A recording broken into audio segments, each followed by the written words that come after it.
Hello, and welcome back to Chaotic Insights, where I break down the TV show Chaotic.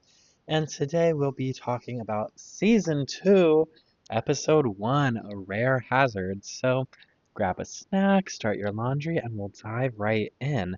Episode summary. We start this episode with Kaz winning a drone match as Kaor at Kaiban's Forge.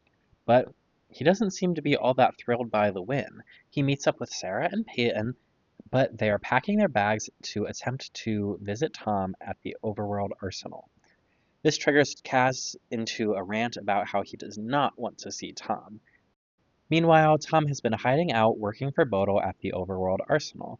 Tom gets an anonymous call from his scanner from a player named Simon who asks Tom to meet up. Tom takes an early lunch and obliges. Tom ports to a location that has been destroyed, and Simon has taken a picture of Tom holding a bomb to use as blackmail. Lorena and Loma run them out of this location, so Tom and the bombers port to a new location, and Tom sees them destroy another location. Peyton and Sarah show up at the arsenal, but they have to wait outside. Christella and Clay tease Kaz for losing a friend in Tom when Codemaster Inthor calls Kaz to reiterate if he hears any info from Tom, he must relay it to the Codemasters.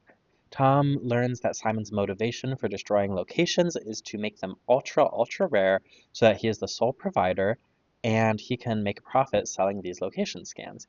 And Simon blackmails Tom into stealing bombs for him from the arsenal. Maxwell catches Tom stealing the bombs, but Tom explains that he has a plan to catch these ecological terrorists in the act. Sarah and Peyton overhear this part of the conversation, and so Tom ports to the Crystal Caves, calls Kaz, and leaves a trail of pebbles to the target location. Tom helps Simon and his group set up the bombs, expecting Kaz and the Codemasters to bust the villains. But Peyton and Sarah come in and help disable the bombs. Then Kaz comes with the Codemasters.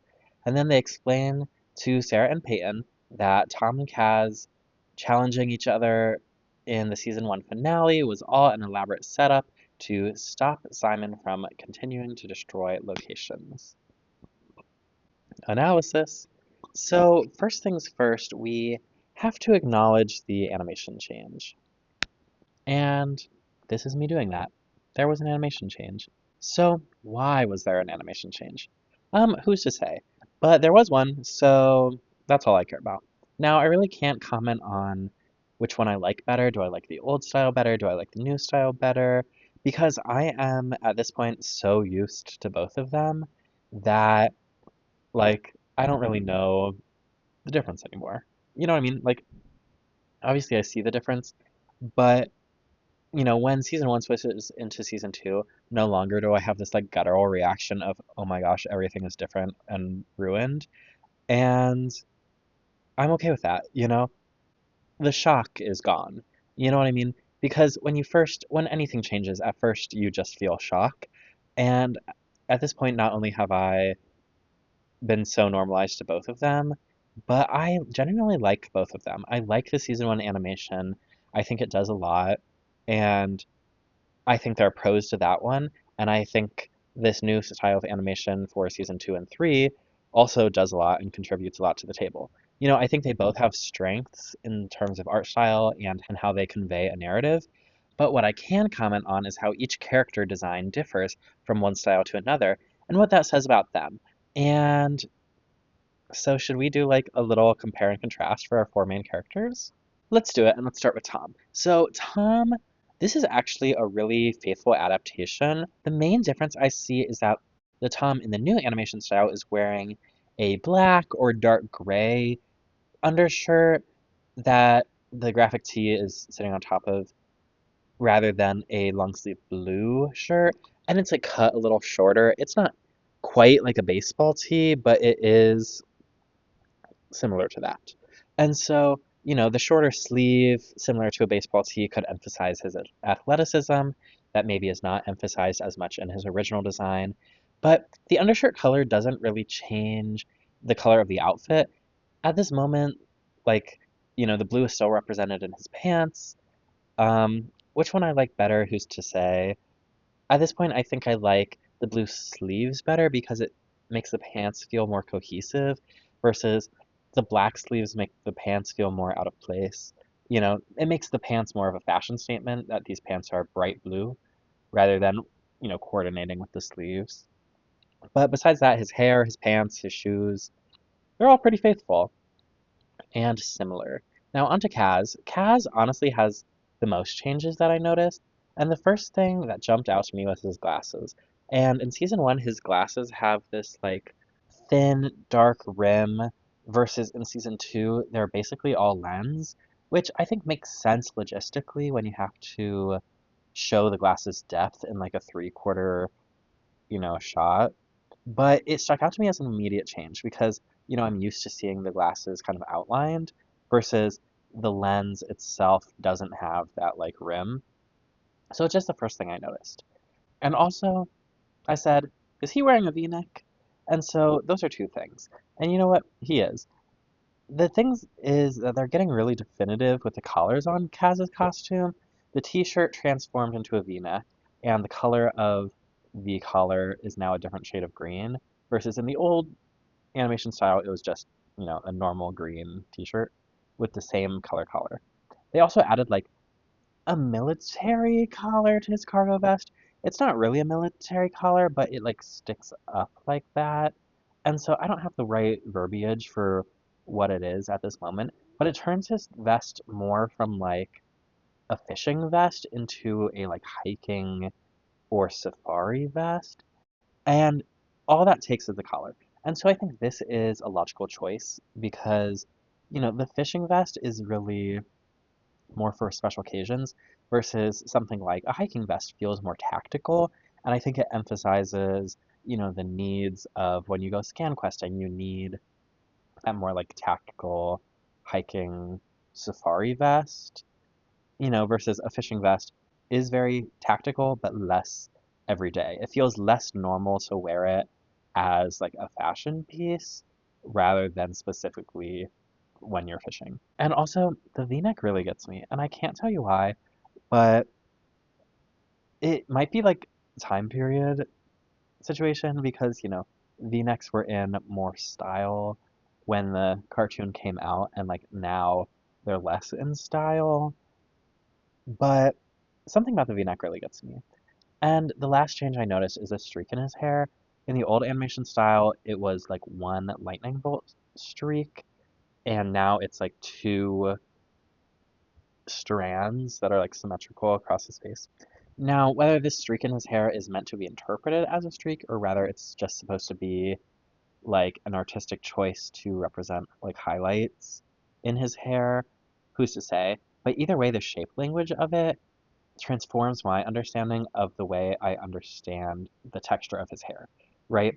When it's the lightning bolt, I understand his hair is more spiky and like sticks straight up, versus with the two strands, it makes me feel like his hair is more smooth and it's more like gelled straight up. Like it's not naturally spiky hair, like it's styled into a position that is standing straight up.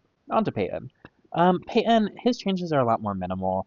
His shoes change a little bit and the white stripes on his button up disappear, but his t-shirt collar goes white to keep the white in the color palette and to like keep him balanced. And so all, pretty faithful change. And finally, Sarah, who is also a pretty faithful change, except her cropped baseball tee, which was black, is now replaced with a cropped black t-shirt that has a white baseball tee underneath it. Which, the t-shirt is a little bit baggier than her old outfit, which, realism, so I'm kind of fine with that. And so, this change doesn't really bother me. You know, it's more realistic of an outfit. It's great for moving, for the athleticism. Now, there is one change in Sarah's outfit that I would say is my favorite change, and the one that I think is not just like a lateral move, but is actually an improvement, and that is Sarah is wearing shoes in the new animation style. Like they are real shoes. They're not just um, slides or like sandals. They are actual closed toe, closed heel shoe. Much more practical than a slide sandal. This girl is on the go. She is our ScanQuest character. She needs a shoe that she can travel and traverse in, and this is it. And all I have to say is thank you. You know what I mean? The girl needed to walk, and now she can. So that's the one big improvement from the animation change is that Sarah is wearing shoes. And so that's all I really have to say about the animation change in terms of style for our four main characters. Like, we also see Maxor and Kaor, and they look pretty good. The biggest difference is the way Maxor's hair is styled, which is like a similar conversation to Kaz. Like, are we supposed to interpret the white streaks in Maxor's hair as streaks, or are they more of a artistic interpretation of highlights on black hair? It seems like a lot of people take it as a literal white streak, but in this new style, it feels much more like a stylistic choice to differentiate the black hair from the background. And like, they don't do this for Tom, who also has black hair, so maybe they're trying to tell us that Maxor has frosted tips, or what? It's just like it's a stronger artistic choice, and I think that stronger artistic choice helps to differentiate the more fantastical creature of Maxor from the more realistic character of Tom.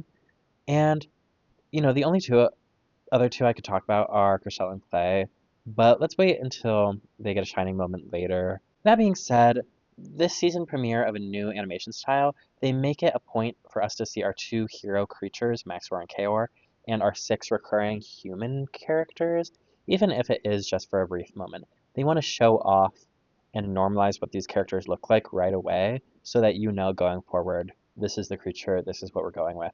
New animation style, ground rules, let's go. You know what I mean? And so, with that, let's actually get into the episode. Now, I do think it's funny that they had to go back and reanimate the scenes from the previously on Chaotic thing in the new animation style instead of just like pulling them from the last episode. And, they do this to help immerse you in the new animation style. It'd be weird if they pulled the scenes from the old animation style and then like switched at the theme song. Like, that would be more weird. But I do think it's funny that they had to go back and like reanimate those. And they do this a little bit in the theme song too, where they match the previous theme song like shot for shot. But this theme song, it does have some changes. It allows for some like storyboard options that weren't necessarily available in the old one when they just reused. Like, we get like scenes from the show. And isn't that interesting? That it's not a shot for shot, but they do choose to reanimate a lot of the shots because a lot of what they were working with is good. Now, if I go and like analyze the theme song at any point, we can talk about this more. But the only thing I miss from the theme song is the section where they're running. It's replaced with all the floating cards, and that's like fine. But there's just something about the movement of the like 6/8 section with them running that I've always enjoyed. Now, I will say narratively, this new animation style allows us for some composition options that weren't necessarily available in the old style, and this show takes advantage of that right away, right? To start the episode after the theme song, we get this like pan down, push in establishing shot of Kaiban's forge, where we like push in through layers of the foreground, and that's like something new and interesting, and they're showing off right away that this is a different animation style and we can make different choices and it can be cool and interesting and fun. And I think that's, panning through the layers of the foreground to get to the action is an example of that. Another example would be this shot where, Sarah is drawn with foreshortening, and that's not something that we could do with our old animation style. It just this makes it feel more dynamic and really exaggerates and emphasizes the action in the moment. And I think this is an example of how this drawn medium allows for different and new opportunities and, artistic expression and narrative choices. And I think that is good. Now, let's talk about our villains. I'm sorry, I do have to make fun of them a little bit, but that's what it is. They're villains, so that's okay. So, as I talked about before, I think with the Chaotic Kings is that color choice combinations are often used to help translate, a character's intentions, and this is one of those instances, right? Primary colors are red, blue, yellow, and they are normally used for like your protagonist or your heroes, versus secondary colors, green, orange, purple, are normally used for your villains, right? Think Superman, Wonder Woman, Flash, Iron Man, Captain America are all red, blue, yellow, versus villains like Hobgoblin, Green Goblin, Joker, Brainiac, even like Maleficent or, Scar is usually surrounded by green fire. They use these color motifs to help as a shorthand for the audience, the allegiance of that character. And so, with our little group of ecological terrorists here, they have a through line of green and purple. And, Simon's out here literally dressed like Ferb from Phineas and Ferb, purple pants. And I'm not saying that Ferb is evil, because clearly he's not. But Simon is, and he has these green goggles, purple pants, and his shirt is like an off white, like cream color that, it helps the green of it all happen. Now, his friends, who do have names, Bianca has purple pants and has this like lipstick situation. She has a purple through line. Bruno is also in green, and he is built like a member of the Wrecking Crew. Or I had this toy Spider-Man when I was little, and I looked up the brand, and it was, what, Playwell? That is, it was a Spider-Man toy meant for toddlers. And this member of the Wrecking Crew looks like that, broad shoulders, extreme, and then Dimitri, I don't know what he looks like because he's not in this picture, but, this crew has a through line of the green and purple that help us as an audience recognize that they're villains. So, isn't that crazy? And they all gave them names too, which is fine, like, you know, not really necessary because they're all kind of one-off villains, but they have a name, Bianca Bruno, Dimitri Simon. Sure, why not? So now let's really get into analyzing the episode and its plot. So let's talk about the plot setup. So in this episode, we have a lot happening, right? We have the A plot, which is Tom, man v man conflict, right? It's man versus the eco-terrorists, which, them, man versus nature, and, nature's losing. But we have our B plot, Sarah and Peyton, solving the mystery of what's going on with Tom? Where is he? Can we follow him? Yeah, you can. And then we have the C plot of Kaz, who is just, he's acting, he's worrying, he's waiting, he's teaming up with Codemasters, coming in to help with the resolution of the A plot. ABC, we have 3 plots, all up in this episode. That's crazy.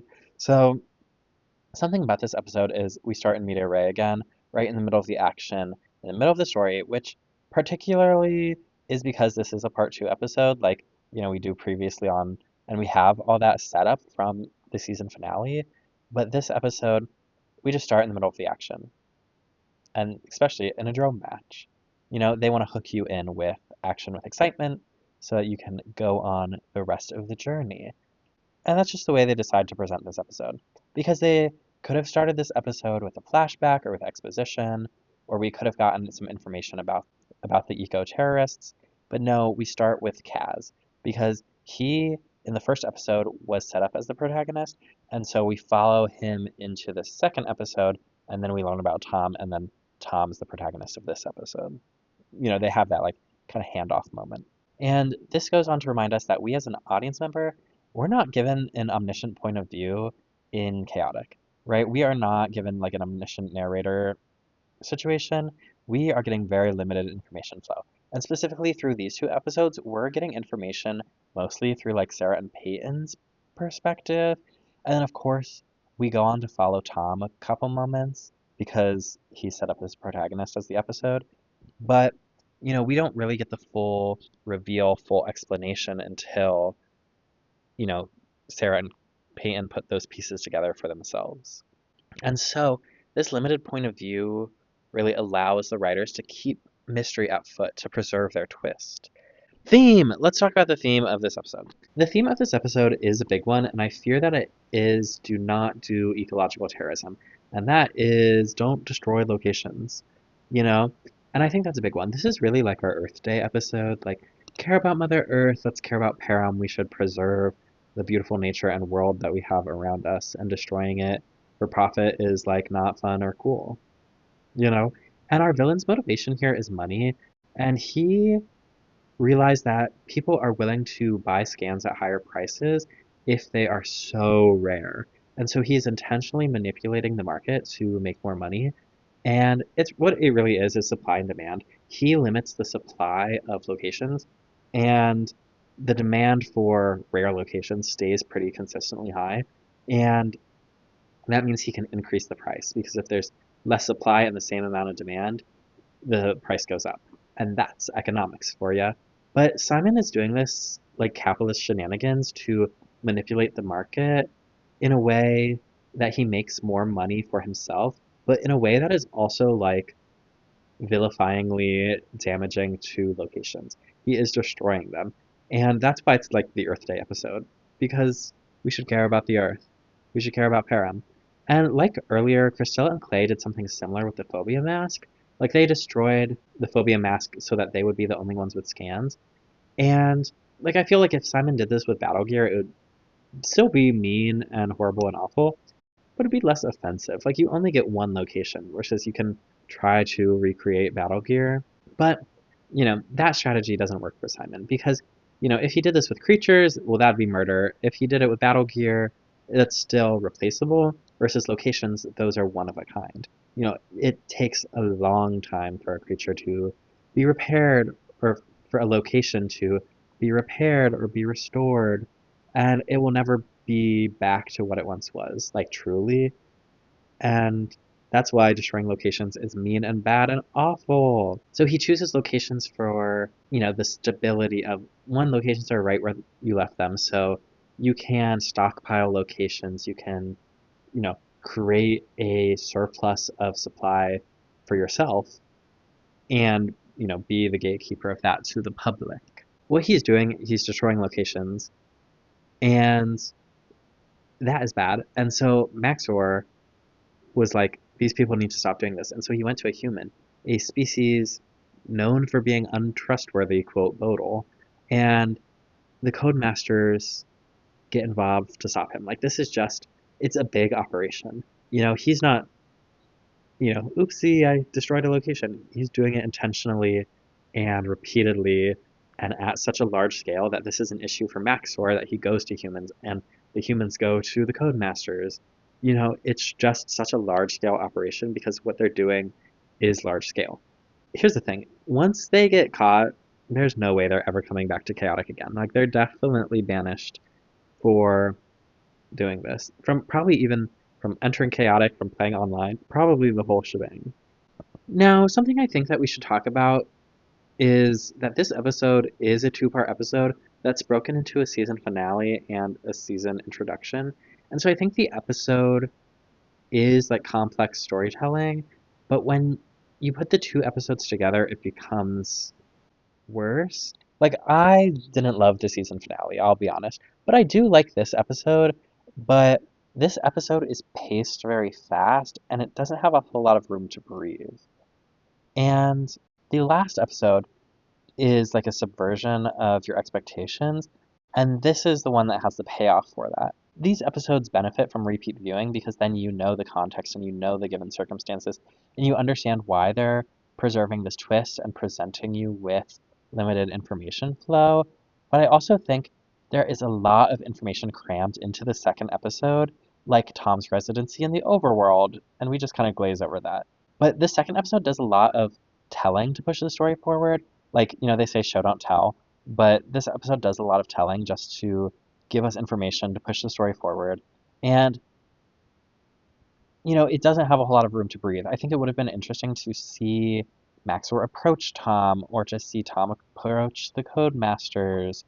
But, like, all of that had to be cut for time. And that first episode feels slower, and the second one feels more action focused.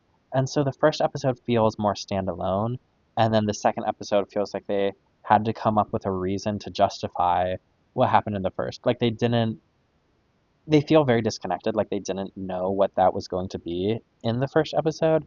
And this one, they had to come up with something and deliver on it. And so I think what would have strengthened these episodes is some foreshadowing or some context in that first episode.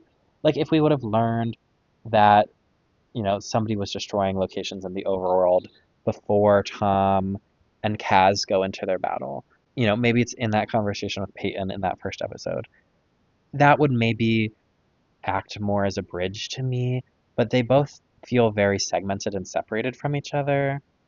That I don't know, right? Like the only thing that really like foreshadows anything is that shot of Kaz lurking and like looking worried, like he knows a little bit more, or he's worried for Tom when Tom ports away, kind of thing.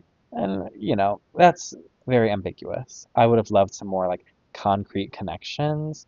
Like if we would have gotten that mention of overworld being destroyed or just some kind of connective tissue. And like I understand limiting the information stream, and we get that from the first episode, but ultimately I think it would strengthen both episodes if it was treated as one story. If it was a part one, part two, instead of two separate episodes that connect together. And I think that's how I feel about these episodes. So let's move on to lore. And we do get some lore in this episode. For example, Bodil says never count on a human when, Tom ports away for his early lunch. And I think that helps reestablish the world that we're in, especially for a season introduction. It helps reestablish that humans do not have a positive reputation in Param. And so, never count on a human is a phrase that comes easily to Bodil. It reminds us that even though Tom may have a good rapport with Maxor, that is not the norm. It also reminds me of like the bunny from Hoodwinks, never trust a bunny. And in that movie, Twitchy, the squirrel chipmunk creature, echoes what he hears from the wolf, which is never trust a bunny. And in here, it's Bodil echoing that rhetoric of cultural prejudice that he's heard around the overworld, never trust a human. And so, this one kind of throwaway piece of dialogue really lays a lot of context for how humans are still regarded as untrustworthy in Param, and like Tom has an exception here. Another piece of lore we get is part of the animation change is that each player gets a new color-coded scanner, and I think that's fun. I think that's whimsical. I think it makes sense from a world building perspective and from a branding perspective. I also think it's an easy way to visually flag what tribe preference each character has, which, both flags to the audience and other players what team they rep. Also, I just think customization options are fun. Like it's just fun. You get choices. It's just something that happens, and I don't necessarily think like in this episode colorful scanners just like show up, and we don't really need a like retcon as to why. It's something that's fun. It's something that could have always existed in the world, but I think it's okay that we just pretend that colorful scanners just always existed. It does beg the question, though, how does one acquire a scanner? Which, goes back all the way to the conversation we had with episode one. Like, are they expensive? How do you get one? Because the color of your scanner more so represents what your tribe allegiance at the time of purchasing your scanner was, rather than who you are now. You bought the scanner, or if it was a gift, what the person who bought you your scanner, what color they thought you would like. It's more representation of that than an actual flag for your tribe allegiance. But in a narrative medium, it is a shorthand for your tribe allegiance because that's always what the authors are going to do unless they're subverting something. And so it makes sense that Tom has blue, and it makes sense that Peyton has yellow because like those are the tribes they like. Like, I wonder if you could trade it in and get a new color, or maybe you can update your preferences. Maybe you could get a fun case. I don't know, it could be fun. Customization is fun, and it adds to the lore and world building. And of course, we also get normal scanner lore, like, it has a map and it has a GPS. And a GPS is really what's new here.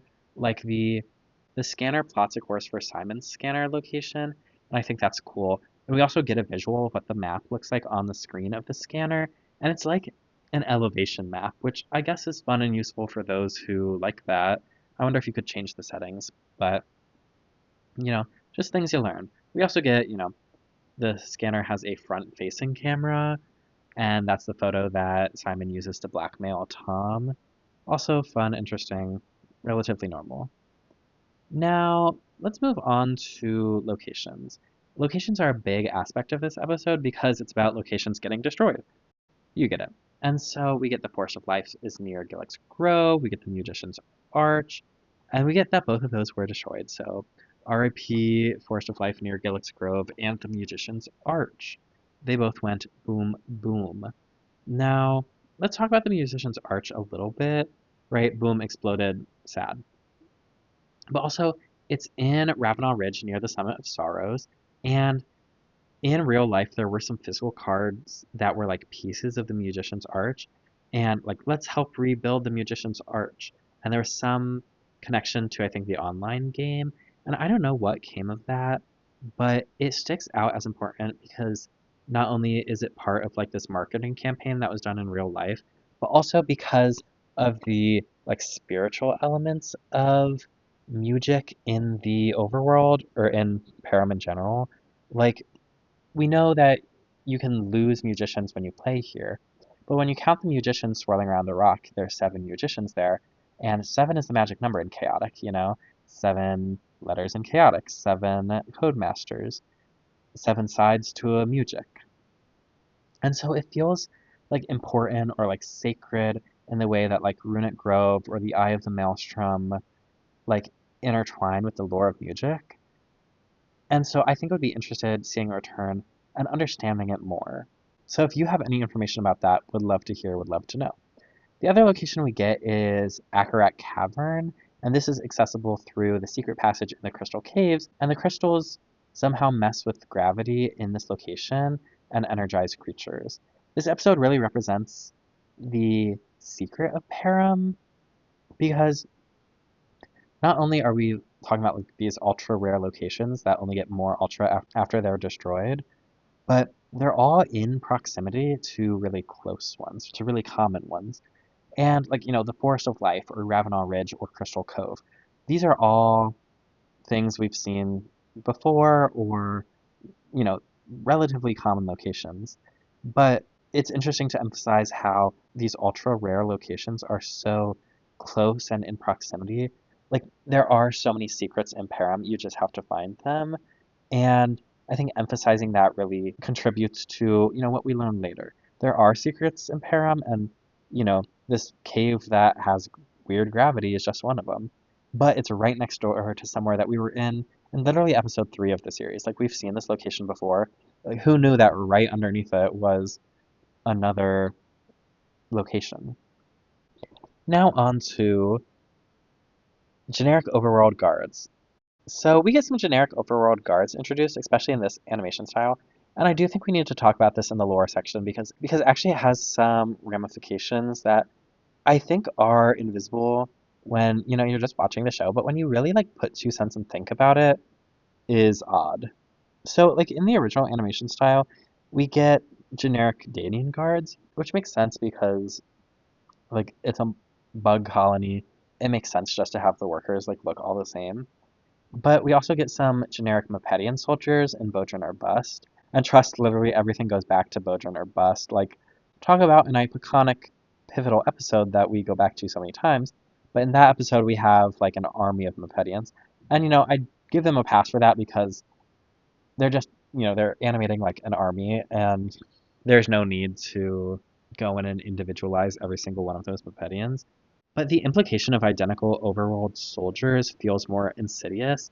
Like there's an entire species in the overworld relegated to just being soldiers. Like it feels hard and fast and hierarchical, class boundaries, and it feels like nefarious. Like, Zalek and Interest are guardians of the overworld, but they don't look like the overworld soldiers. And they have like more official roles.